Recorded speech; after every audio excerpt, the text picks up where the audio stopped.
மகா மாரியம்மனே போற்றி போற்றி. இந்த உரையில் நாம் பார்க்க இருக்கும் மாரியம்மன் காரைக்குடியில் அமைந்திருக்கும் கொப்புடை நாயகி.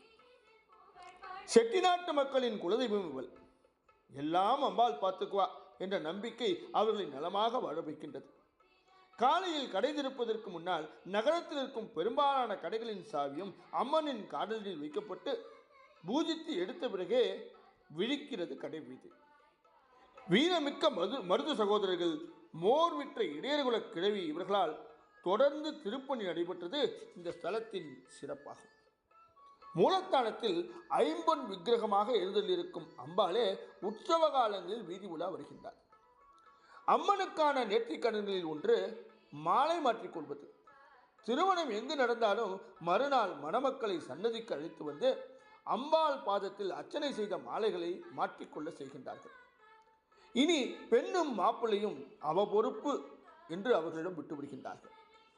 வேறு எங்கும் இல்லாத சிறப்பான ஒரு நேர்த்திக்கடனும் இங்கு இருக்கின்றது. பக்தர்கள் விரும்பினால் விரும்பிய நாளில் விரும்பிய நேரத்தில் அம்பாளை புறப்பாடு செய்து திருவீதி உலா வர செய்ய முடிகின்றது. இதற்காக ஆகும் செலவை கோவில் அலுவலகத்தில் நாம் செலுத்த வேண்டும்.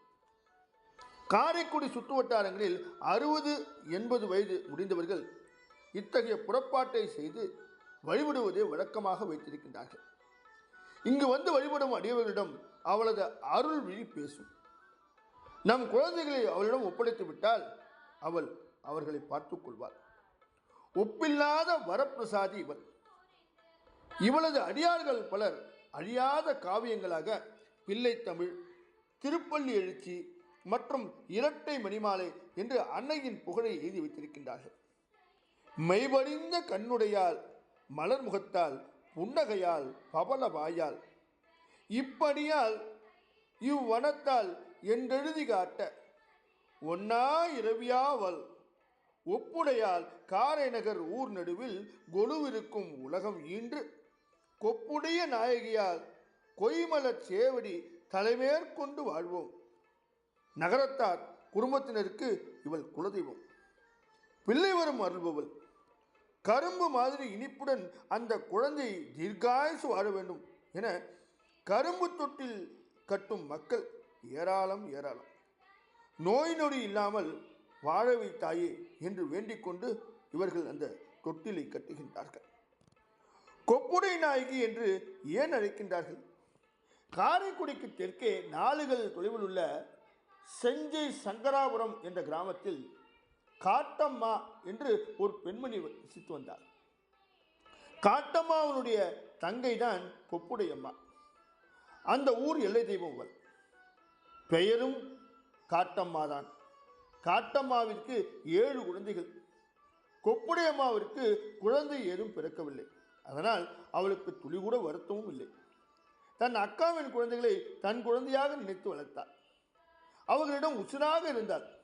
அந்த குழந்தைகள் விருப்பப்படும் பதார்த்தங்களை எல்லாம் செய்து அவர்களுக்கு ஊட்டுவதில் அலாதி மகிழ்ச்சி அடைந்தார். ஆனால் அக்காவின் நினைப்போ வேறு மாதிரி.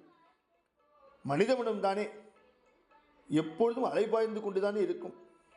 அம்பாளிடம், அம்மா நீயே கதி, நீ உன் விருப்பப்படி என்னை நடைமுறைப்படுத்து என்று அவளிடம் நம்மை ஒப்படைத்து விட்டால் இந்த சில பல சஞ்சலங்களுக்கு இடமே கிடையாது.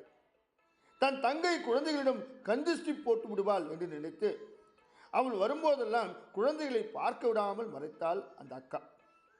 குழந்தைகளிடமும் தன் தங்கையை பார்க்க அனுமதி தர மறுத்தாள். அவள் எதிரே குழந்தைகளை பற்றி குறை கூறினார். அக்காவின் மனதில் இருந்தது கொப்புடையம்மாவிற்கு புரிந்தது. மனதும் வலித்தது. எப்பொழுதுமே நாம் மனதார ஒரு செயலை செய்யும் போது நம் உறவினர்களோ நம் நண்பர்களோ வேறு அர்த்தம் செய்து பார்க்கும்போது நாம் கேலி குத்து பொருள் போல ஆகிவிடுகின்றோம் அல்லவா? ஒவ்வொருவருக்கும் நம் வாழ்க்கையில் இதுபோல வினோத அனுபவங்கள் ஏற்பட்டிருக்கும். என்ன செய்வது? நமக்கு விதித்த விதி என்று நினைத்து ஒதுங்கிவிட வேண்டும். அப்போதுதான் நம்மால் நிம்மதியாக இருக்க முடியும். கொப்புடையம்மாவும் தன் மனதை மாற்றிக்கொண்டு குழந்தைகளை மறக்க ஒரே வழி தவம் இருப்பதுதான் என்று நினைத்து தவம் மேற்கொண்டார். பாவம் அந்த பேதை பெண். அவள் தவம் ஏற்றிய இடமே காரைக்குடி. காரை மரங்கள் நிறைந்திருந்ததால் அந்த பெயர் ஏற்பட்டது. அவள் காலத்திற்கு பின் அந்த இடத்திலேயே கொப்புடையம்மாவிற்கு கோவில் எழுப்பினார்கள். அம்பாள் காதில் அணிந்திருக்கும் நகையின் பெயர் கொப்பு. கொப்பு என்றால் கிளை என்று கூட சொல்லலாம். கிளைகளே வம்சத்தை தழைக்க வைப்பதனால் அந்த பெயர். குழந்தைகள் இல்லாத பெண்கள் இவரிடம் வந்து முறையிட்டால் உடனே அவர்களுடைய குறைகள் எல்லாம் தீர்க்கின்றன. குழந்தை பேறு இல்லாத கஷ்டம் என்ன என்பது அந்த தாய் அறியாததா? என்றுமே அன்னை தன்னை விட தன் மக்கள் நன்றாக இருக்க வேண்டும் என்று நினைப்பவள் அல்லவா? தான் பட்ட கஷ்டம் தன் பிள்ளைகளுக்கு வரக்கூடாது என்பதில் மிக உறுதியோடு இருப்பாள் அவள். கொப்புடையம்மன் பற்றி வேறொரு கதையும் உண்டு.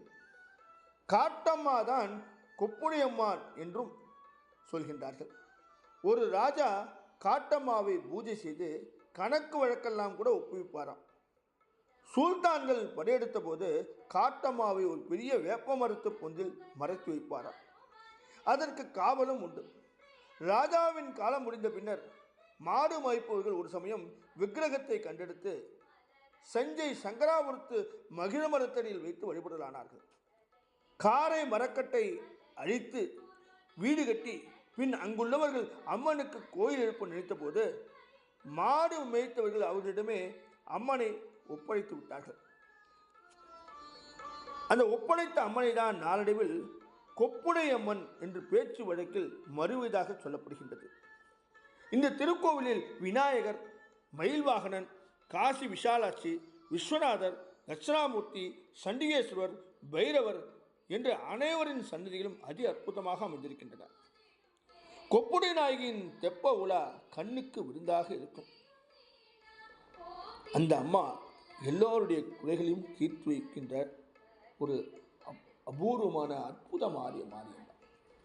ஆகையால் உங்களுக்கு நேரம் கிடைத்தால் இந்த மாரியம்மனை தரிசித்து அனைத்து அனுகிரகங்களையும் பெற வேண்டி இந்த உரையை இத்தோடு முடித்து நாளை வேறொரு மாரியம்மன் ஆலயத்தில் உங்களை சந்திக்கின்றேன். ஓ மகா மாரியம்மனே, ஓ மகா